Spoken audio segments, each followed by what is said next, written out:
Hey lovely people, welcome back to my channel, and if you're new, consider subscribing. If you like this video, leave a thumbs up and don't forget to let me know down in the comments what you liked, what you didn't, or if you had any questions. Today's topic is going to be German work contracts.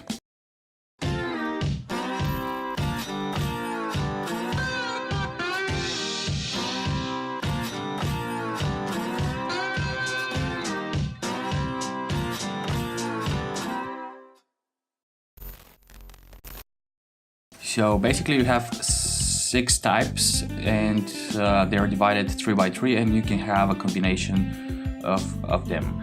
And they are separated mainly on type of your position versus how much you work. So I think it's best to start with the 3 types based on how much you work.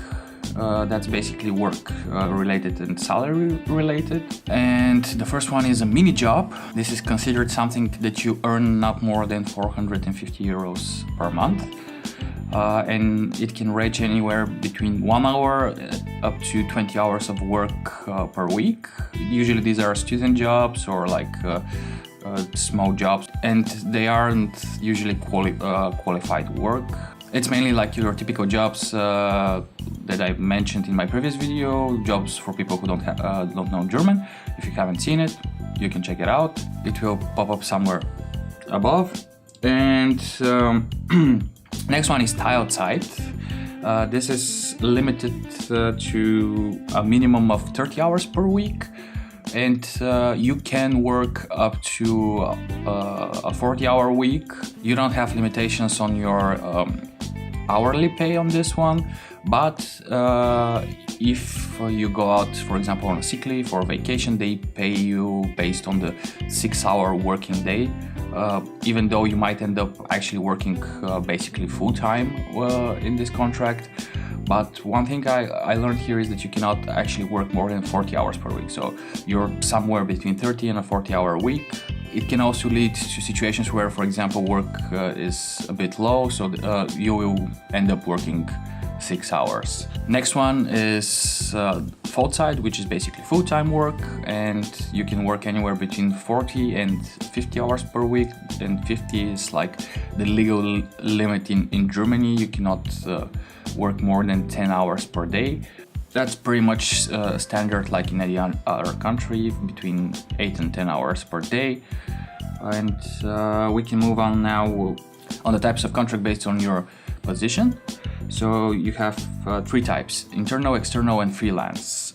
Internal contracts are directly with the company that you're working for, and they offer security in terms of work, location and stuff like that. But they do tend to offer less payment in the qualified fields, unlike the unqualified fields where you get more money if you're internal.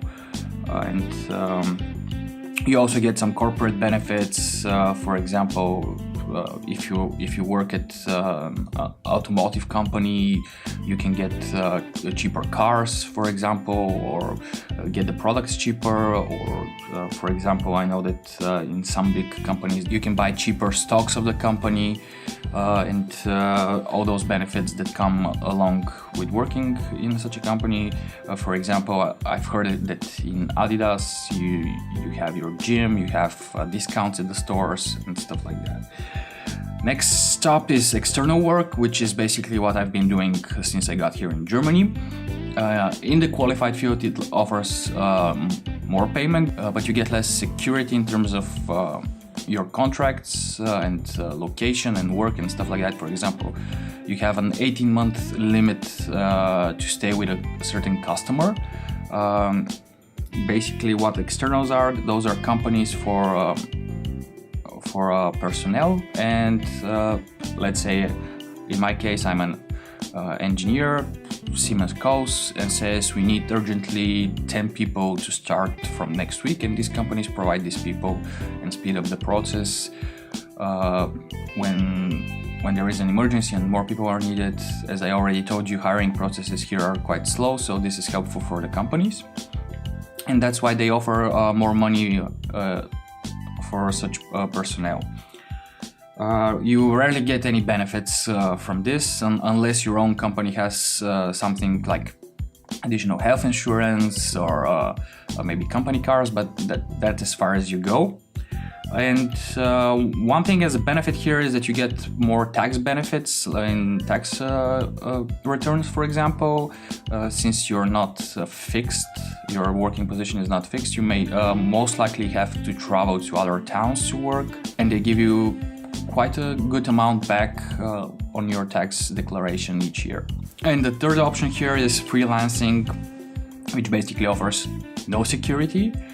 In terms of most contracts I've seen are like a one-year contract, and there is no info whether you have another one after that from this company or not. You might end up looking for a contract for a really long time, but they do offer huge amounts of money for this type of contract. And there are two reasons for that. First one is the lack of any security. And the second one, that you're self-insured and everything you have to do is self-paid, basically. And you can cheap out in these situations and save more money for when you don't have a contract. But I would say it's not advisable, since if you're not properly insured here in Germany, it might cost you a lot of money. I did hear that you get a lot of tax benefits from this. Let's say like 80% work from home, so there you can put into your tax declaration your electricity bills and internet and phone and all of those things, and it will lead to more tax deductions. In the end, you can have a combination between the first three and the second three, so make sure to read your contract. There are a lot of small details that you need to know in your contract that can screw you up in the long term. Make sure to be familiarized with your contract. It is required by law that the contract is always in German. So if you don't know German, just use the Google Translate phone to text option. Just take pictures. It will roughly translate contracts, since legal terminology is a bit hard for Google Translate, but you will get a pretty decent understanding of what the contract is. You can always talk to a lawyer. In terms of mini job, Teilzeit, Vollzeit, internal, external, and freelance, what are my recommendations in like a combination?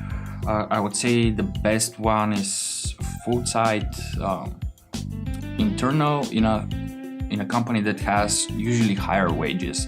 If that's not possible, I would go for a Vollzeit external, as I am currently, since it does offer some sort of security. But keep in mind that the company that you're working for, if they cannot find you a project for a long time, they will sack you. One of the bonuses, until you wait for that even if you don't have a project, they will still pay you your monthly salary for 3-4 months. And one of the key points here is to look in the contract if there is a point in which it says if you don't have X amount of months of project, they have the power to let you go without any benefits. And this is something that needs to be checked, because at the end of the day, if they let you go from today until tomorrow, you need to get these benefits in order to survive until you find another job.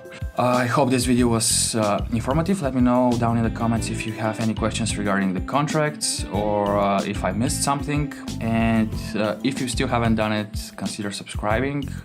Leave a thumbs up if you liked the video, and see you in my other videos, guys. Bye!